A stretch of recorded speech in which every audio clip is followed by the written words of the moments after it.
In a journey to becoming extraordinary, so many ordinary people are going to ask you, why are you so extra? It's natural, it's just the way things are because not everybody is built to do the things that you are going to do. And now, if you are watching this video, I know that you fit into that category of people that would label themselves as somebody who is extraordinary or who wants to become extraordinary. Now, I want to say to you right now that not everybody is going to understand this. Not everybody is going to understand this. Just look at the way that the internet treats people who go over and above and who are super intentional about how they spend their days, how they spend their time, how they operate their business, how they operate in their life as well. I mean, that's another thing as well. People have always got something to say. But even if we take the example of someone like, I don't know, who's been blowing up recently, Ashton Hall. Everybody has their opinions on this guy. You know, the guy that runs and puts his face in ice cold water. He's been seen across the globe, billions and billions of views. Now he's super locked in on his kind of schedule, his routine, and everything like that. And he is extraordinary, like an extraordinary person. Now you can actually replicate what he's been able to do by building your own routine, but maybe that's something we can get into another day. But with this guy, of course, people are looking at this guy like this guy's mad. And to normal people, yes, he is. To ordinary people, yes, he is mad. But to extraordinary people, it doesn't look that crazy. Like he's just doing the morning routine every day. Of course, he does some stuff to troll. He's just doing a morning routine every day. That works for him. And one thing that I learned from that actually as well is the importance of waking up early and going to bed early because temptation lives at night. Now, what I realized in my life when I was going to bed late, when I was going to bed at 12 a.m. to 2 a.m., the latest being like 3 a.m., which is ridiculous, and waking up at maybe 8, 9 a.m., not p.m., 8 or 9 a.m., I realized I am wasting so much time. And because my day has started off on the wrong foot already at the beginning of it, I know that the rest of the day is not going to be aligned to. Actually, matter of fact, the rest of the day is going to be aligned to how my day started, which is off balance, right? And your day always starts the night before. So what I've started to do now is similar to Ashton Hall, but not as early. I've started to wake up at 5 a.m., right? I've started to wake up at 5 a.m. and go to bed at 9:30 slash 10:30 p.m. And this has changed my life. It has changed my life completely. And this is another part of becoming extraordinary, is doing extraordinary things. Most people don't wake up at 5 a.m. and go to bed at 9:30, especially my age. I'm 25, right? Most people don't do that kind of thing because it's extraordinary. It's not what ordinary people do. Most people, they'll wake up at maybe 8 o'clock, maybe 7 o'clock, 8 o'clock, or 9 o'clock just before their first meeting starts at work or something like that. Or just because they can wake up at that time. But I decided, why not take those hours where I'm going to be doing unnecessary stuff in the evening and shift them to the morning so I can be more intentional about my time, because I have the vision of being an extraordinary person. So I'm going to do extraordinary things. And the reason why people won't understand when you're doing extraordinary things like this is because it challenges their comfort zone. So what they're seeing is normal. Now you're doing something slightly different. And as humans, the way that we've been built is to essentially keep us inside of our comfort zones because it's safe, right? So anybody who wants to keep you inside of your comfort zone, or most people who want to keep you inside of your comfort zone, want to do it to keep you safe. Even if we were to think tribally, right, how people would act in tribes. If somebody was to have left the tribe, the comfort of their own tribe, like the comfort of their own home, the comfort of their own tribe, to go and explore, they may never come back because they're leaving, and they're leaving their comfort zone. So what people realize is, no, don't go, stay here in the comfort zone where we know we will be safe. But this is the thing, you will never grow in your comfort zone. You will never grow in your comfort zone.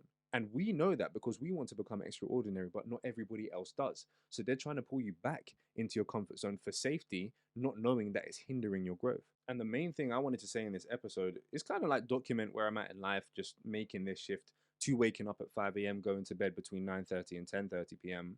is that this is the differentiator. This is something you can practically do after this episode. Set your alarm for 5 a.m. to wake up and then go to bed at 9:30 slash 10 p.m. or 10:30 p.m. and get a good amount of sleep. Wake up, start the day right. Start the day off on the right foot and before everybody else as well. Because let me tell you something. Temptation lives at night. So instead of using those hours to do foolishness and things that you don't even like want to do, things that aren't even that beneficial or don't even align to your overall goal in life, use those hours. Take those hours of 10 p.m. to 12 a.m. or 10 p.m. to 4 a.m. or 12 a.m. to 4 a.m. Use those hours and put them at the start of your day rather than the end of your day, so you can be more intentional with them. If you're liking this podcast so far, make sure that you click subscribe and you click like so that you're aware when we do post again, and so that the message spreads out to other people like yourself. Look, we're trying to bless the world.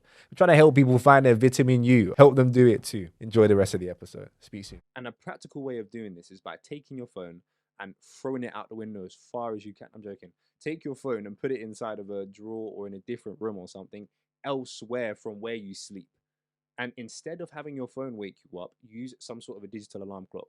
I bought one from Amazon. I could, if you leave a comment and ask me where did I get it from, I'll just drop you the link to exactly where I got it from. Right? It was like maybe £15, £20, and I set an alarm to wake up at 5 a.m. every day. And my phone is nowhere in sight. My alarm clock is away from my bed, so I have to get up out of my bed, press the alarm clock. I'm not distracted by going on my phone straight away, and I can get my day started the right way. And before that, remember I said the day starts the night before. The night before, you're not getting distracted by going on your phone before you go to sleep because your phone isn't even in the room. So now what else can you do? Sleep. Or maybe you use your laptop, I don't know. But sleep, at least you're not using your phone, right? This is a this is a process. Okay, and in order to become extraordinary, there's these little 1%, I like to call them. It's from a book called Atomic Habits, right? These little 1% that lead to this compound growth over time. And you may not see the full benefits of all the compound growth you're doing, all the little 1% you're changing, the routine that you're getting into, you locking in, you getting work done, working on actual income producing activities, speaking to the right people, going to the right places, working out, looking after yourself, looking after your mental health. All these little 1%, they add up over time. It's a compounding thing, right? But the thing is with the law of compounding is that nothing happens for so long until everything happens all at once. And that's the law of compounding. It gives you exponential growth.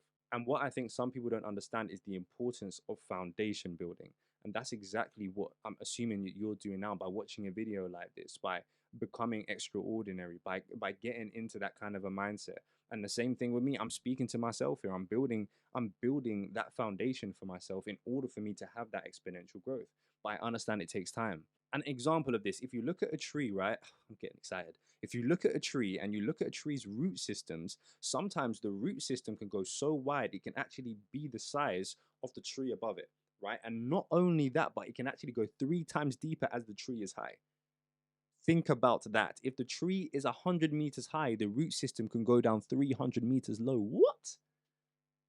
300 meters? What?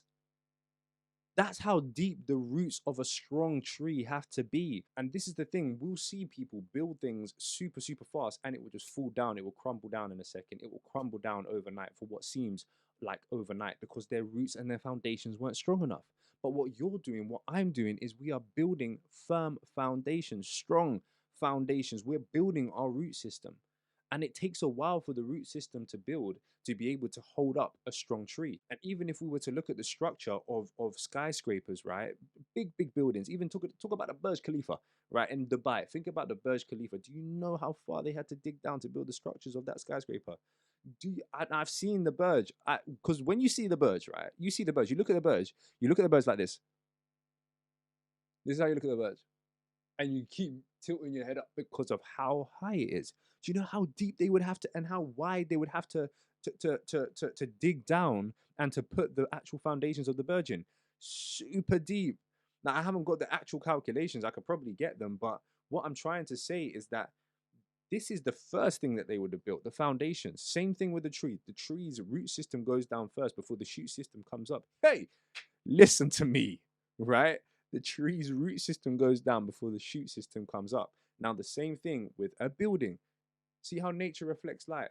Don't expect your life to be any different. If you want to build something solid, something that stands the test of time, something that will be able to benefit you, your family, different generations, multiple millions of people, thousands of people, hundreds of people, however many people you want to impact, even if it's one person you want to impact. If you want to build something strong enough to be able to support these people, it is very important that you're intentional in the foundation building part.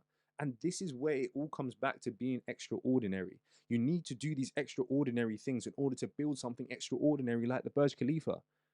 You have to build extraordinary foundations in order to be extraordinary. You have to build an extraordinary tree root system in order to become a great oak tree. You have to build extraordinarily to have an extraordinary company, have an extraordinary team, have an extraordinary family. Some people ask why some families may have a prayer night every night, or they might go for a family meal every week, or the husband and wife might go for a date every week or every month, and they've been keeping it up for years. And that is how you build these effective relationships, these effective structures, if you put the right structures and foundations in place and you keep them up, right? And that's just something that I wanted to share quickly. It was on my heart to share, and I thought that I would. But if you like this video, make sure you give it a like and all that good stuff, and watch out for the next Vitamin U episode. Speak soon.